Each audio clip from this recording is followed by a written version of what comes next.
call me Khajiit, baby. Yeah, the Khajiit are the cool people. I love that moon sugar. It does sound like like some kind of like something I might find at Green Dragon or something. Like, this is moon sugar. Oh my Actually, God. a suppository. You're gonna need a friend to blow a Listen. straw full of this up your ass, and fucking bro, you won't come down, dude. We have a number of new $200. listeners. Mhm. Thank you also for listening to the show. We know you're there. Numbers are Hi up. guys. If any is a dispensary owner or a MIPS of a cannabis company, think about calling some product moon sugar. Listen, and don't don't do moon sugar. Keep the kids off. We're united to keep the kids off of skooma. We're an explicit podcast. We can say whatever we want. Listen, if you start doing skooma, then it leads to moon sugar. Next thing you know, you're doing necromancy to afford the bone straws to, keep blowing it up your butt. So real quick, before we get into the paranormal, Mhm. you smoke skooma, Mhm. you snort moon sugar. Mm.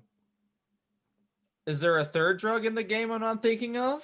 Or Oh, geez. is it just black tar heroin in Skyrim? The orcs love it. It's like skooma. It's moon sugar. Straight up fucking PCP, dude. no difference. You want to light up a joint? I didn't know you like to get wet, Khajiit. Ladies and gentlemen, welcome to Werewolf Radar, the world's premier paranormal preparedness podcast. My name is Jordan Dahl. I am Roger Norquist. And Nate's not here. Nate be gone. We don't know where Nate be. We don't know where. Well, we do sort of. We have some ideas. He said he was in a field and there was a well. He was out enjoying the wells, the railless wells of Summit County. He was on a tour. And we think he may have fallen into the center world. And good luck down there, pal. But luckily, today's episode is brought to us by Monstroco brand Nate Traps, which is incredible. Yeah. An incredible turn of events. Nate Traps, just bait with obscure punk rock records or a book about Croatian sausage magic, and in 3 days, your trap will be overflowing with Nates. Monstroco, not just for Nate just for not. I don't know what that means really. I like it. One does have to question the timing of this ad with the disappearance of Nate. Truly, it makes you wonder if maybe Monstroco has something to do with maybe his disappearance, and they're trying to. I don't know. Did we owe them money? I know we. I'm sure we slipped up somewhere. They do have a number of obscure clauses and bylaws, and yeah. Well, Nate, if you are in fact, in the clutches, I think it's fair to call them clutches of Monstroco corporate. Know that this is all part of the game, and we'll have you back as soon as we sell a few of these Nate traps, and we'll also lay them out in case you're like some kind of if you broke free, some kind of in zombified state, and maybe we'll trap us some Nate, and maybe we'll get one or two, and we can kind of switch them out. We get like 3, like Cowboy Nate or like Arctic Adventure Nate or something, Subterranean Dwarf Nate. Although. All right, that last one is kind of the Nate we have already. I mean, yeah, kind of. Never mind. Except for the dwarf part, he's an average size, but he does know a lot about gems and things. Gems, geodes, minerals, and such. Runes, etc. Anyway, Nate, wherever you are, drink plenty of water. Good luck. Eat lichen. I've heard lichen. Lick it. Don't eat it. Lick it. Lick the lichen. In the cells. So we are in the middle of Alianuary, smack in the middle of it. I would say this is actually being recorded on my brother's birthday. So happy birthday! Happy birthday, Dark Council Pingo member and Dark Council member. Oh man, we came up with a code name for him, and now I can't remember it. So we're gonna call him Codename Limsky. I like it. I like that one. Shout out, birthday shout out. Eat many cakes. A lot of people don't know this, but on your birthday, you are unarrestable. Tell them it's the birthday boy. Mm-hmm. If they ask you, be like, oh, I'm sorry. You Yep, called the yep. cops. The cops Well, are first here. of all, you got to Tell scream. them I'm the birthday boy. Yeah, you and got to they'll- scream, do you know who I am? Mhm. Yeah, that was one of the problems with the Capitol terrorists. It was all of them birthday boys. 201 birthdays. It was all of their birthdays, and they couldn't stop them. The cops were like, well, it's their birthday. He's the birthday boy. Let him in. He wants to see the Capitol. He said he wants to get in there and smear duty all over the walls. It's his birthday wish. I don't know. We can't stop him. So, Jordan, Yeah. in this post-failed coup America, Sure. who do you want to start this episode? Oh, geez, sorry. We're talking about Alienuary, and then I slipped into my brother's birthday thing, and then it got into the failed coup America. But I'll get cracking on it. You know, I want to touch it. Like I say, we are in the middle of Alienuary, so we're Yes. still talking about aliens.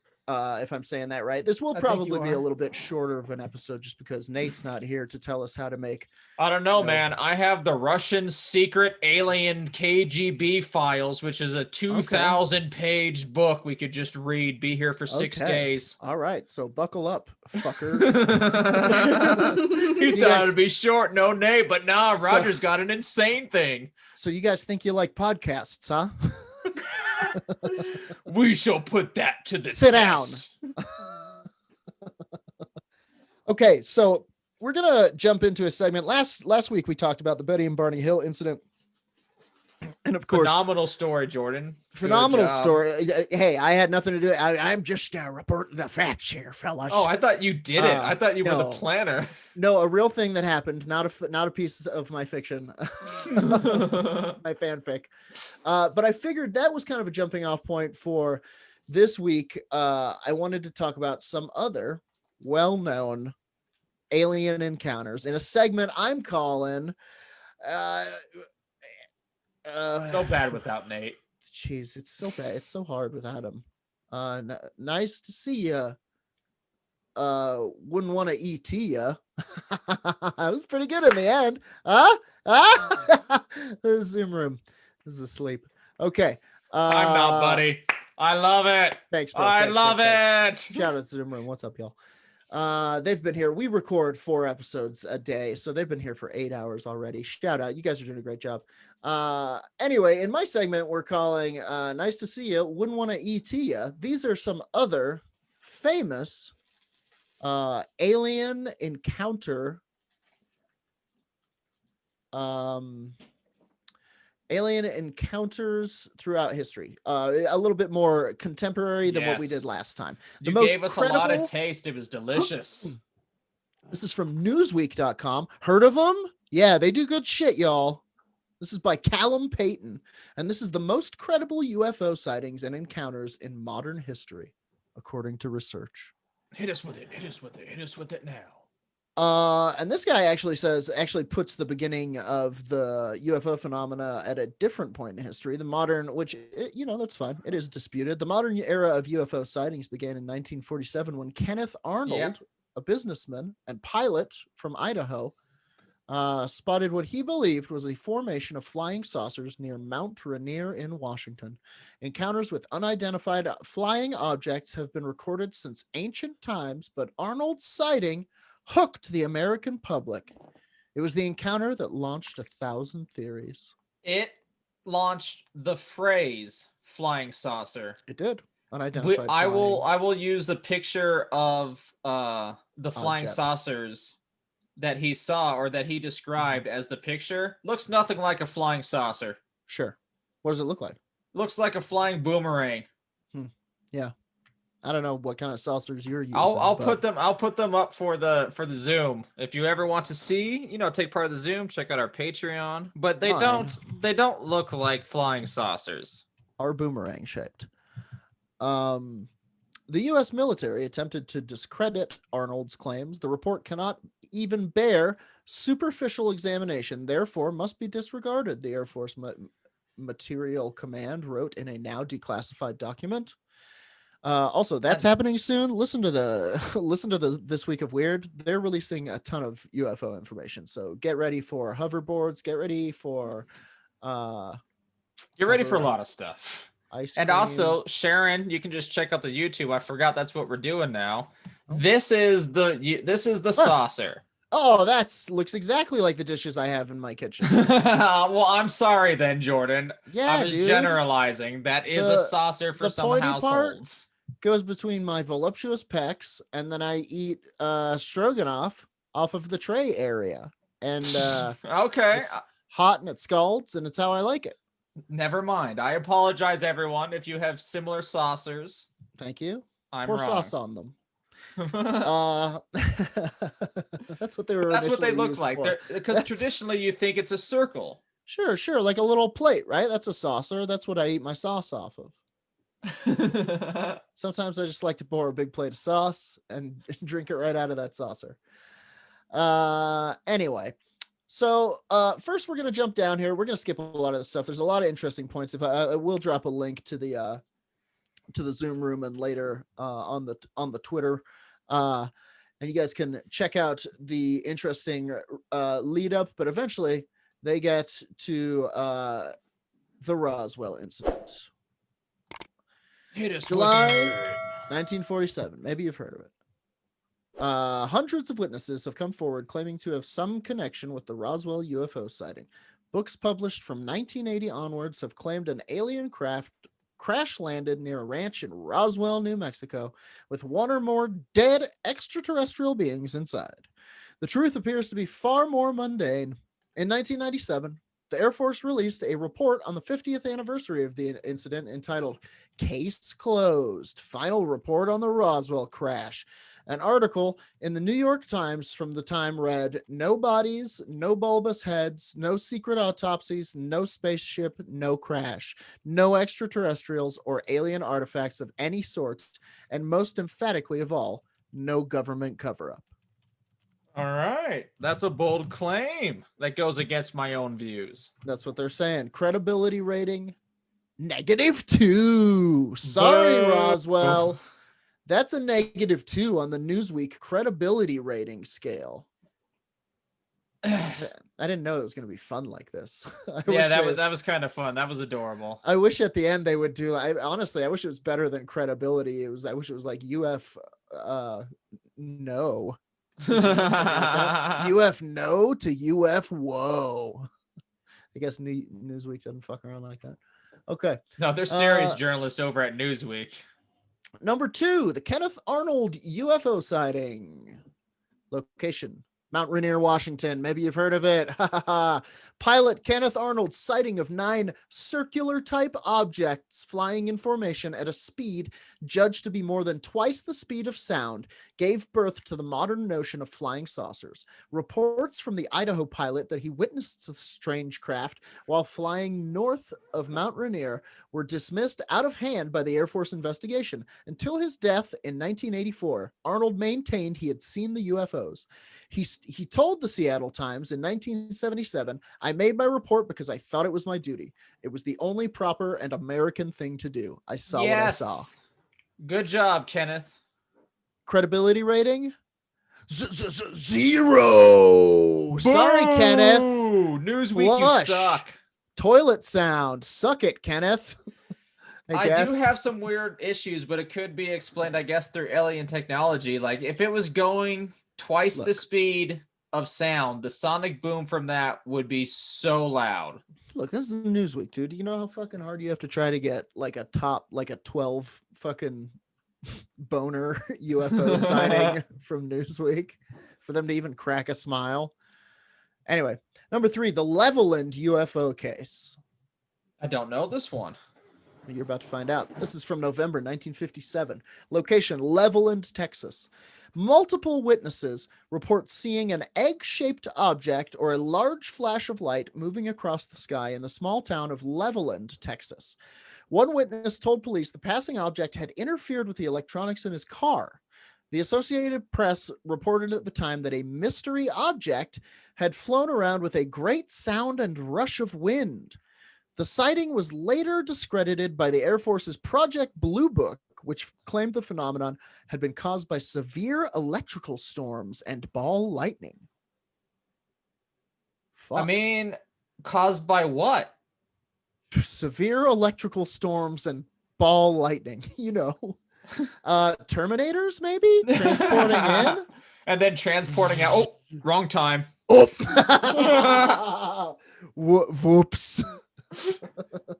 I'm sorry. Stop screaming. I wanted 1992. I'm looking for the John Connor. It's really funny. Okay. Yeah, I gotta say, Air Force, severe electrical storms and ball lightning is like, that is a reach. Like, that's not a thing that happens, dogs. I mean, it does happen. We Okay. know about a lot of different electronical, especially like natural ball lightning. It happens a decent amount. However, to where you would confuse it for a UFO on the ground or whatever is total nonsense. Like, you would know. I mean, it moves weird, right? It's like it like flickers in and out of reality. I've never seen it. It does flicker in and out of reality, but like ball lightning outside of like sprites in the atmosphere are relatively small. Like, it's not craft size or anything. Interesting. They have proof of ball lightning at this point, right? Yeah, there's definitely ball lightning. It occurs everywhere in the atmosphere. It occurs higher and more likely in the upper atmosphere due to the high electronical fields and everything, and just how storms can build up there with more pressure and force and intensity. Well, I want some here. Well, buddy, I want some around. Get two generators and get them to fuck, and you can have a baby ball lightning of your own. I want one that I can like lean over and light a joint on if I need to. Now, there is a number. I don't remember his name. Ballsy. There's a scientist who is trying to create electronic fog that is similar to the Bermuda Triangle. Ooh. And then there's another guy who is trying, I forgot both of their names. And then there's another mad scientist who is trying to literally create ball of lightnings that will light your cigarette, like stable plasma ball lightning. Cool. Well, expect to see that guy robbing a bank and getting stopped by Spider-Man before long. Next up. Oh, also credibility rating. So 0. You're stupid. Sorry, Levelland, there's real Texas. Mad scientist now. This is upsetting me. Suck it. This is getting passionate for me. Newsweek. This is driving me wild. Here's the next one. Location: Stephenville, Texas, January 2008. So we're flashing forward a little bit. Okay. Multiple witnesses in Stephenville, Texas, reported seeing inexplicable objects moving through the sky or bright lights. The episode created confusion when the nearby Naval Air Station Fort Worth Joint Reserve Base mistakenly said its planes had not been active on the nights in question. It later emerged that the military aircraft had been training in the area. Credibility ratings 0. Why even have this list? Yeah, that's kind of where I'm getting with it. Okay, next up, 5. The NASA Curiosity rover photograph. This, if I think it's the right one, is this the one where an alien's in the horizon? Go on. That's my guess. Location: Mars. March 2019. To test the efficacy of our rating system, we applied it to a sighting by ufologist Scott C. Waring. Sorry, what is their rating system? Did I skip a section where they're like, we're using an advanced rating system? Yeah, the advanced rating system of elite pretentiousness. Listen, I'm not about that anti-intellectual bullshit, but in this point, I mean, give me a fucking ET through Xenomorph rating system. The credibility scale works on a point-based system. 1 point is given for sightings with multiple witnesses, another for expert witnesses. 1 point is awarded for a picture evidence, and an additional point for film of moving UFO.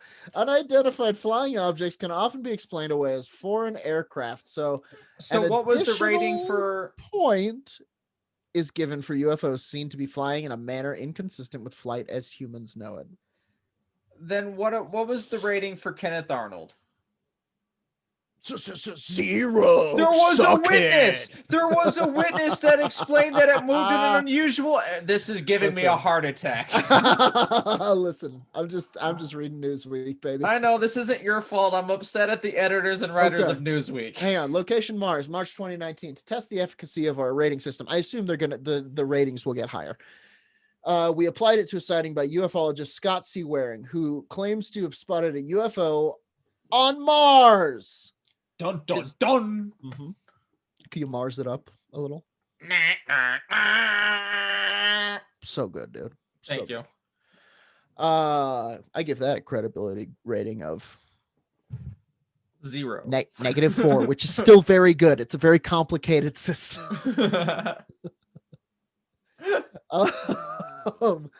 Okay, he says he saw a UFO on Mars. Sure. I thought you were going to do it again. Okay. Oh, sorry. It's okay. It's okay. No. Hey, look, I pushed the game. I'm sorry. His sighting was publicized in Britain's Daily Express newspaper. Waring's sighting is reliant on images beamed back from NASA's Curiosity rover.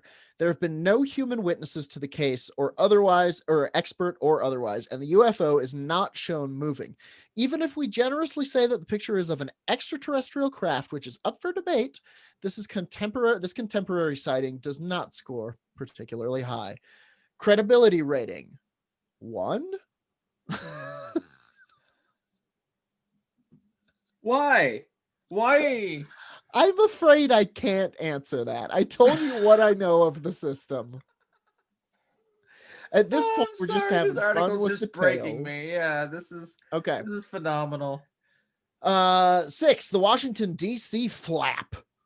I know about this one. This better be a 2.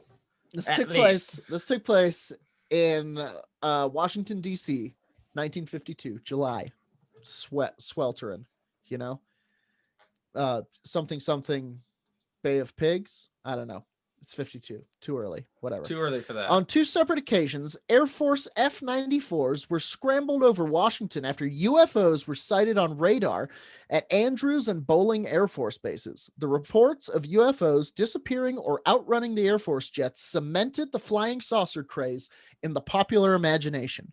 The unusual blips, seen by multiple aircraft traffic controllers, cruised at between 100 to 130 miles per hour before zooming off at incredible speeds.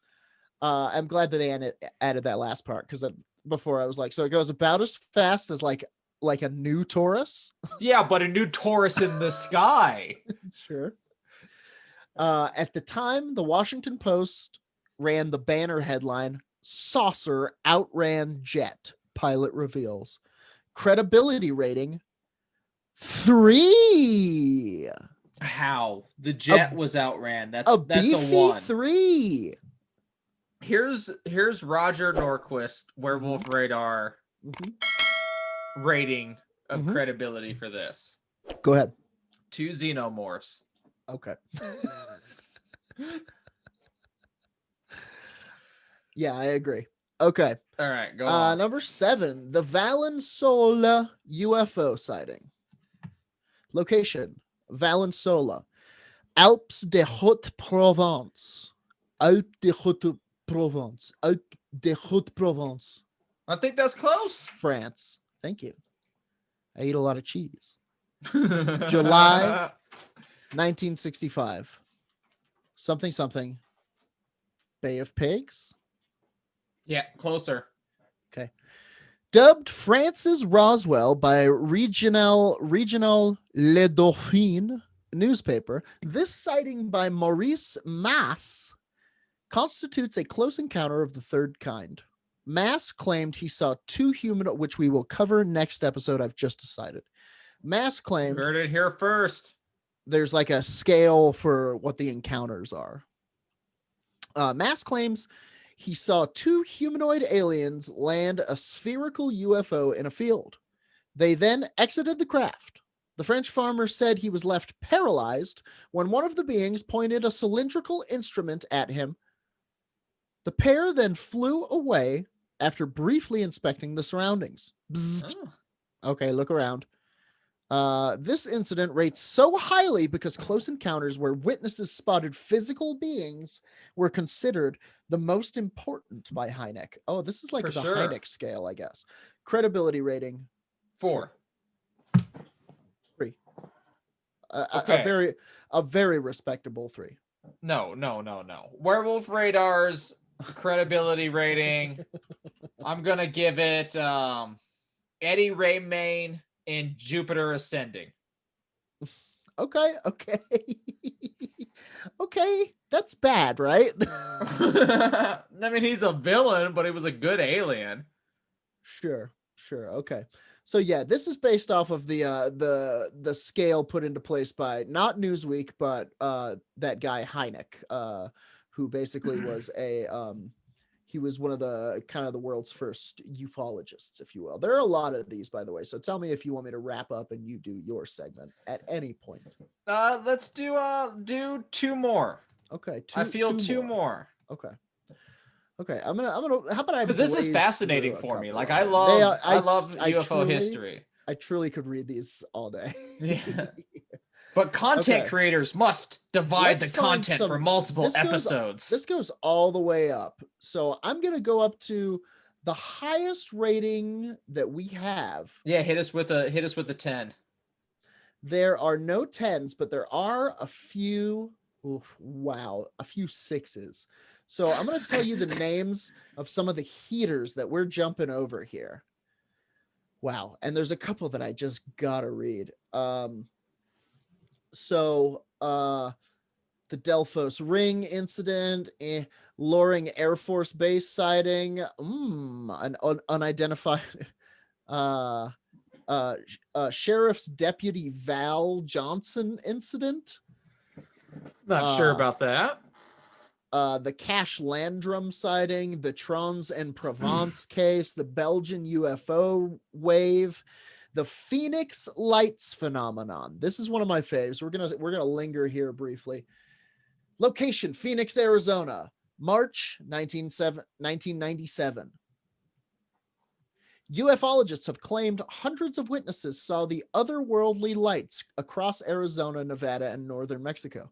The sighting comprised 2 principal parts: the spotting of a giant V-shaped craft displaying a number of lights or emitting thrusters, and the sight of displaying a number of lights or light-emitting thrusters, and the sight of a series of stationary orange and red lights hanging in the sky.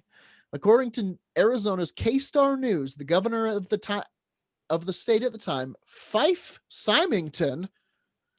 Sick name, brah. Let's take a second for everybody to adjust to that name.